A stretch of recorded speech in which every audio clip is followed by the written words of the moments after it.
Social media पर channel Mahalakshmi की ओर से आपके पास सुबह सुबह कहते हैं सर्दियों की ठंड उत्तर के अंदर खास बर्फ गिर रही है, तेज हवाएं चल रही हैं। सादर जय जिनेंद्र के साथ कर रहे हैं आज ठंड ठंड के अंदर थोड़ी गरम गरम हवा की बात गर्मी देने के लिए। देख रहे हैं ये हैं जीव कुमार जी, आंध्र प्रदेश कर्नाटक के बॉर्डर के अंदर हैं। कालूर डिस्ट्रिक्ट की बात कर रहे हैं आपसे हम, मुलबगल तालुक की बात कर रहे हैं, मोथकापल्ली गांव की बात करें। यहाँ पर ना बस 100 घर के लगभग हैं। जैन कोई नहीं, पर देख रहे हैं किस तरह से खुदाई करके निकाल रहे हैं। जी हाँ, ये पद्मासन 5 फुट की प्रतिमा निकाली है जिन्होंने जगह जगह खोद कर निकालने वालों में ऐसे कहते हैं वास्तव में ये हैं संस्कृति रक्षक। हम में से किसी को पता नहीं चलता है, अरे हम तो जो दिखता है उसको भी सुरक्षित नहीं कर पाते, और ये जंगलों में जाके बीड़ों के बीच में जाके इस तरीके से निकाल। अजैनों के बीच से इन्होंने देखी, रात का समय था, दिन में जाएं तो पता नहीं चल रहा। 1000 वर्ष प्राचीन प्रतिमा इस तरह झाड़ियों के बीच में एक पूरे खंडर के रूप में पड़ी थी। चारों तरफ दूर तक बयावान पहाड़ नहीं, सिर्फ झाड़ियां ही झाड़ियां, उनमें मिट्टी हटा हटा कर खुद किस तरीके से निकालते हैं। धन्य हैं ऐसे वास्तव में संस्कृति रक्षक है। तो ये हैं जो हमारी संस्कृति की रक्षा करने में हर समय तत्पर रहते हैं। जीव कुमार जी कर्नाटक के अंदर देख रहे हैं, बिल्कुल आंध्र प्रदेश के साथ बेंगलोर से लगभग 120 किलोमीटर दूर पड़ती है जगह। यह प्रतिमा लगभग 1000 साल प्राचीन है, जो उन्होंने अनुभव से बताई अपने। 5 फुट की यह प्रतिमा महावीर स्वामी की है।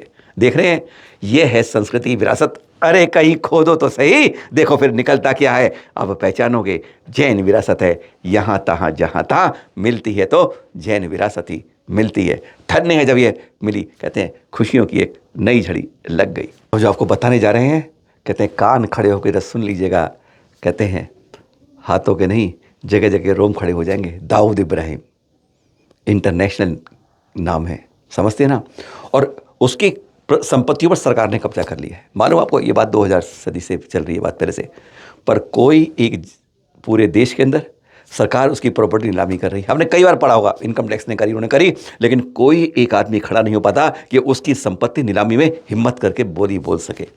एक बार कैंसिल, 2 बार कैंसिल, 3 बार कैंसिल ही होता रहा। हेमंत जैन, जी हाँ, पीछे का नाम ध्यान रखें, जैन। इनके मन के अंदर हुआ, या एक ऐसे आदमी के अंदर हमारे देश में किसी में हिम्मत नहीं हो रही है कि क्यों, नाम ही ऐसा है दाऊद इब्राहिम, पता नहीं क्या कर दे, कहाँ से उठ जाए, क्या हो जाए, लेकिन नहीं, उसने कहा मैं खरीदूंगा। 20 सितंबर 2001 की बात बता रहे हैं आपको। ये मुंबई में 144 स्क्वायर फीट की दुकान थी।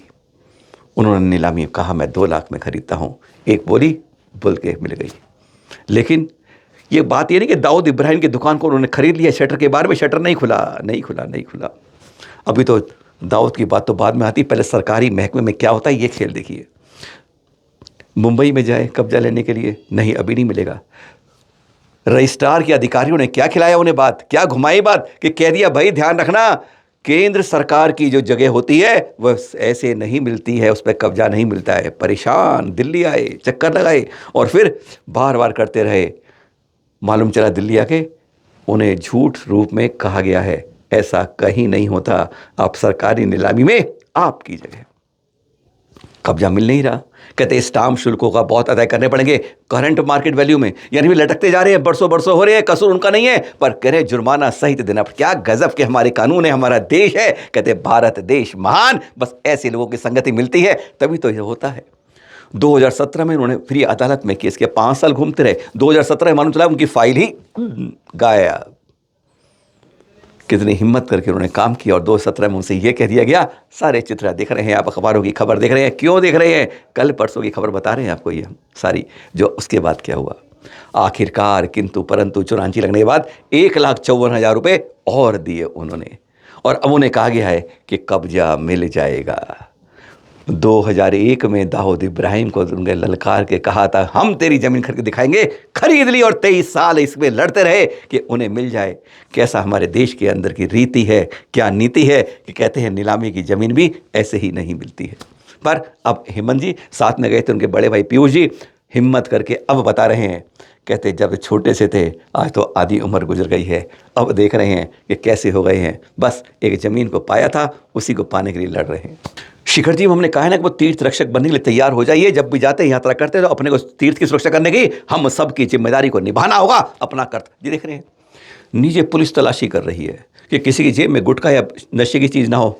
जगह जगह मधुबन में जैन समाज की ओर से इस तरह के बोर्ड भी लगे हैं कि मद्य का नशे का और मांसाहार का नहीं है, पर देखिए तो अरे वाह, दुकानों पर ऊपर मिल रहा है गुटखा तो क्या करेंगे नीचे, बर्फ बर्फ का खेल है, अरे नीचे छोड़ दो ऊपर से खरीद लेना। आज ऐसा हो रहा है, फिर कहते हैं हम तो यहाँ से नशे की कोई चीज़ ऊपर नहीं जाने दे रहे। अरे सब ऊपर मिल रहा है, हैरानगी की बात है, हो क्या रहा है, दिखता क्या है। एक और फोटो है, आजकल बहुत दिख रही हैं, मंदिर हमारा सबसे बड़ा तीर्थ, कूड़ा घर बन रहा है। ये एक चित्र नजर, अगर ज़्यादा दिखाएंगे तो घबराहट हो जाएगी आपके अंदर। ये देखिएगा, पीछे सूचना का बोर्ड तो खत्म हो गया है और गंदगी का बसेरा नीचे हो गया है। जागरूक हो जाइए, पानी की बोतल मत खरीदिए, तीर्थ क्षेत्र कमेटी ने साफ कर रखा है। पर इस तरह से जगह देख रहे हैं, लगता है कि हम किसी मंदिर में नहीं, किसी म्यूनिसिपैलिटी के कूड़ा घर में आने लगते हैं। आज हमने अपने तीर्थ को इस तरह बना के रख दिया है, इसमें 90% कसूरवार हम हैं, बाहर वाला नहीं। शिखर जी की बात करें तो शिखर जी में देखिए हुआ था 29 सितंबर के दृश्य दिखा रहे हैं आपको। ये आदि सागर अंकलीकर जागृति मंच का 20वां अधिवेशन था और वो 2550 निर्माण महोत्सव में जो रथ परिवर्तन था वह भी पहुंचा था। सबसे वयोवृद्ध ज्ञानवान आचार्य संभव सागर जी के सानिध्य में हुआ ये सब कुछ।